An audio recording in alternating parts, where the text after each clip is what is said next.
What's up everybody, Jared here with carbuzz.com, and this week I'm driving the all-new 2022 Subaru WRX Sport Sedan. This vehicle is heavily changed for the 2022 model year, so we are going to dive right into it. We're going to start up front where the WRX retains its rather aggressive front end that is inspired by the Impreza, but this is a separate model and continues to be a separate model compared to the Impreza. We do have much sportier touches than an Impreza though, including this massive hood scoop that is functional, that feeds the turbocharged Boxer 4-cylinder engine that we'll talk about a little bit more out on the road. I like these sharp headlights. They are quite nice. We've got the xenon portion up there, and then we have the LED portion on the outside, which is quite cool. We also have fog lights because we have a higher trim limited model. Now you'll notice that this area down here on the rear diffuser portion is all this plastic, kind of like what you would get on an SUV, and we're going to see a whole lot more of that as we move towards the side. So because we have the limited, we've got these nice grayish black 18-inch wheels. 17-inch wheels are what you're going to get on the base WRX, and around that you're going to see this rather funky, kind of oddly shaped plastic cladding, again like an SUV. We've got some holes for cooling here as well, and it kind of gives this new WRX almost like an SUV vibe. It's not really like lifted like an SUV. I think it would have been cooler if Subaru may have gone like full Crosstrek on the WRX and made it like very tall with like a really nice ride height so that you could take it like rallying and stuff like that, but they kind of went for that rally look with these painted fenders. So if you were gonna take this on like soft sand or gravel, you wouldn't worry about like scuffing your paint. This is a highly controversial styling element. So if you aren't a big fan of the plastic cladding, you might want to get your WRX in black, just like this model that Subaru sent me, because I think it hides it very well. You almost can't even tell the cladding is there when it's finished in black. They actually debuted this car in this bright orange, which made the cladding very apparent. So I'm glad Subaru was able to send me a black one, so now you can kind of see the contrast of that. I think it looks a lot more subtle in black if you are the type of person who does not like the cladding. Here at the back, you'll see there is a lot of cladding where the exhaust is this whole piece of the bumper is this kind of honeycomb plastic here as well, but again, hides it better because of the black. Although I do love the shape of this rear diffuser. It's very aggressive, and I'd like that we have the quad exhaust tips. Those are quite nice as well. Here we've got our WRX badge, Subaru symmetrical all-wheel drive, as all WRXs are, and we do have this subtle spoiler here in the trunk. I'm gonna go ahead and open up the trunk while we are doing this walk around to show it to you. I wish Subaru still offered the WRX as a hatchback. They have not now for the past 2 generations, because the opening of this trunk is not that big if you have like big boxes and stuff like that, and the storage space in here is not that massive either. It's about 12.5 cubic feet of space, which is like there are other compact sedans that have more. The one thing I will say though is I'm happy that Subaru at least covered these hinges so they don't crush whatever is in there, but this area does intrude into your overall trunk space. And I'll also talk about the rear seats. This is a 4-door sedan after all. You might want to use it practically to haul around your kids. Because we have the limited, we have these suede seats with black, gray, and red stitching. You can fold these seats very easily here into the trunk if you need to haul something larger, although like I said, the opening to that trunk is not that huge. In terms of legroom, it's actually pretty good. I have no complaints. I'm sitting behind where I sit comfortably, and I have plenty of inches there. We also have USB ports here. No air vents though, kind of making the WRX feel not as premium as I maybe wish it could be. All right, so now that we've looked at the exterior, taken a look at the trunk and the back seat. Let's go ahead and come up to the front seat where you're going to be spending most of your time. As I mentioned, we've got suede finished seats here. They've got red WRX stitched in the headrest, which I think is a pretty nice touch. Because we have the limited trim, this is a powered driver seat, 10-way as well. We've got some other niceties like a Harman Kardon audio system on the limited trim. We've got 4 full auto up and down mirrors. We've got the kind of this faux carbon fiber trim, and I'm loving those metal pedals there on the manual transmission, which is quite cool. We'll talk a little bit more about that when we get it out on the road, but we do have the 6-speed manual transmission here on this WRX. You can also get a CVT, very long gear lever. You pull it this way and then go this way for reverse, but the throws are quite nice. Again, I'll talk a little bit more about that later. We do have push button start on this higher trim WRX. In fact, most WRX models you're going to be looking at are going to have the push button start. So let me go ahead to our wide angle here. You can see we've got our typical WRX flat bottom steering wheel. We've got the controls that are going to control what's in the gauge cluster down here, which is, you know, typical of Subarus. Right now I have it showing a boost gauge, which is quite cool. You have your MPG meter there at the top. You can have it showing your radio, compass, other things like that, tire pressure, speed in the middle. But I really do like how just simple these dials are. Just simple black dials with white numbering. It's very easy, very legible to read. They haven't gone for anything crazy and confusing like the Volkswagen Golf GTI has. So if you are more of like a purist and you want something more basic like that, the WRX might be your option. We do have automatic headlights as well over there on the stock. No adaptive cruise control because I think you need to get the CVT for that. Now we do have this large touchscreen here. It is 11.6 inches and it's powered by Subaru's Starlink technology.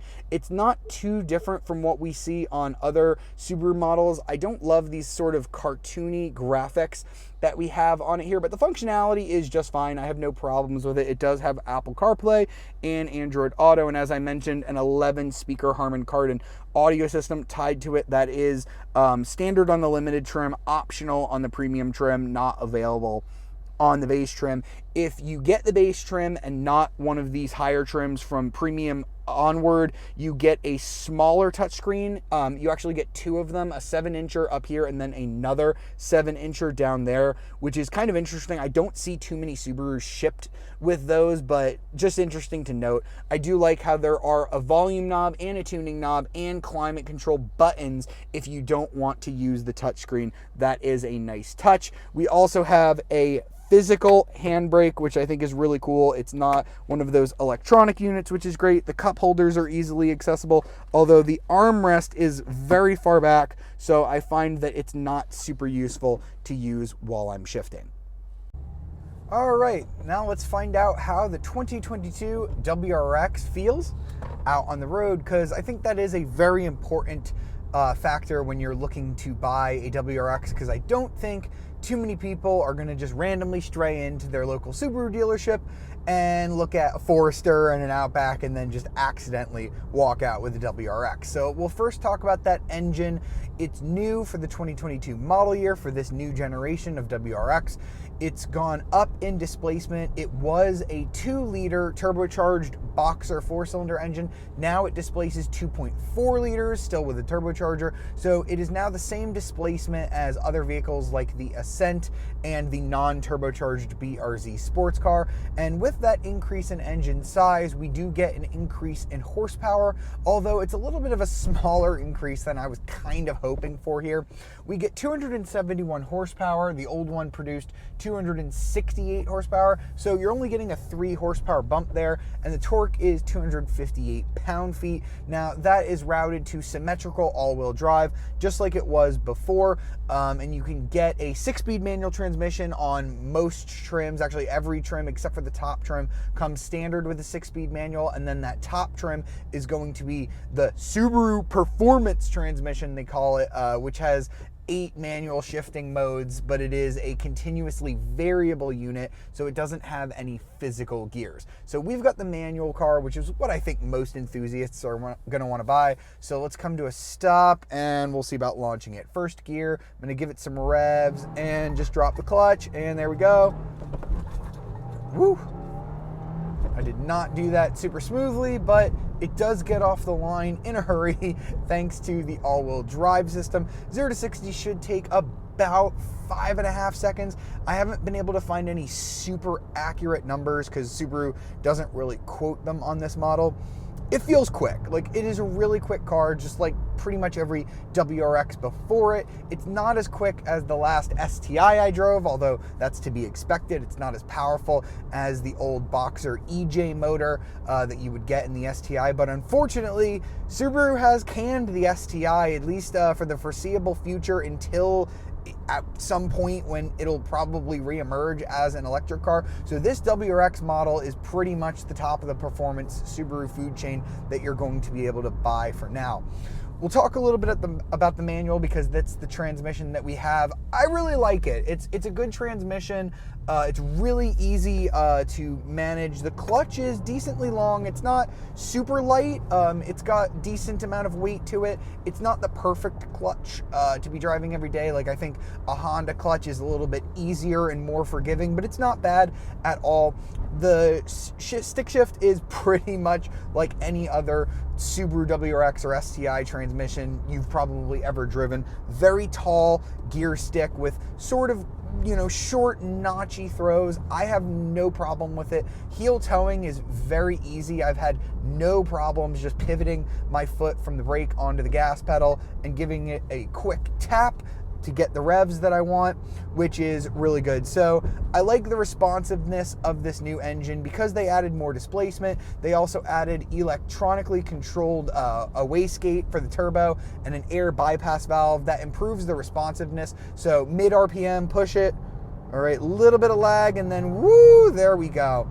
So it is still a 4-cylinder engine. You kind of have to rev it out a little bit to get the max responsiveness, but it is a quick car, like I said, and I think the manual transmission is great, and there aren't many other options that you're going to be able to get at this price range that have all-wheel drive like the WRX does, because some of this car's newest competitors like the Hyundai Elantra N and older competitors like the Volkswagen Golf GTI are still front-wheel drive. You'll have to step up to like a Golf R to get all-wheel drive, and that is quite expensive. Toyota does have the GR Corolla coming out, which is a little bit more powerful than this.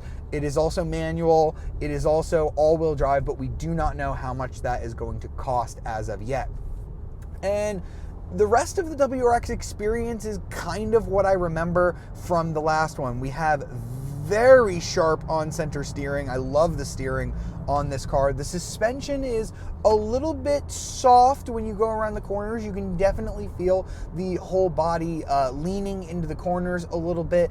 But again, there used to be an STI above this, and I think a lot of owners, if they want to track this car, will go for some stiffer springs. That being said, the ride comfort is not great. I'm gonna be honest. It's a little bit firm. You know, this is definitely a sporty vehicle, and Subaru markets it as such. Now, it's interesting, you can actually get an adaptive suspension. I'd really like to try that.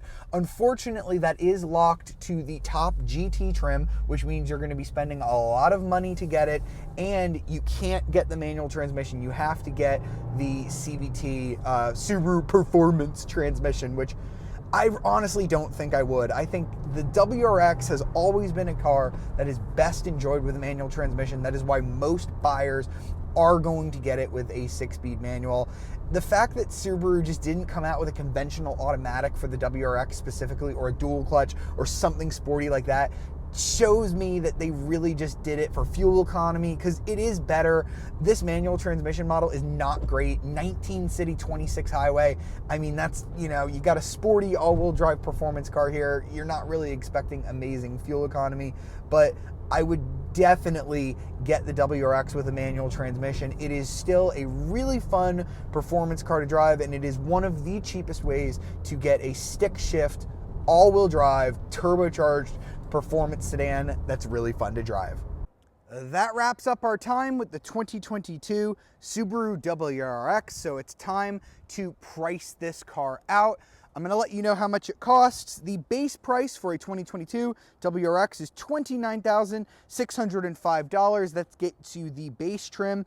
If you want the premium trim, which is what I think you should step up to, you get 18-inch wheels, you get the larger touchscreen that I showed you, heated seats, keyless entry, LED fog lights, and dual zone climate control, all for $32,105. And I think that is where the sweet spot of this WRX is, because that's cheaper than most GTI trims.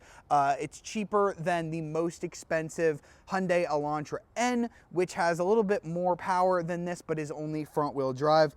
Because if you start to add options like that Subaru Performance transmission, that's $2 grand. Like I said, don't do that. The Harman Kardon speakers, that's another $1,800. You can add those if you want. I would maybe add the Harman Kardon stereo system because I do like that option, but I would not go for that automatic CVT transmission.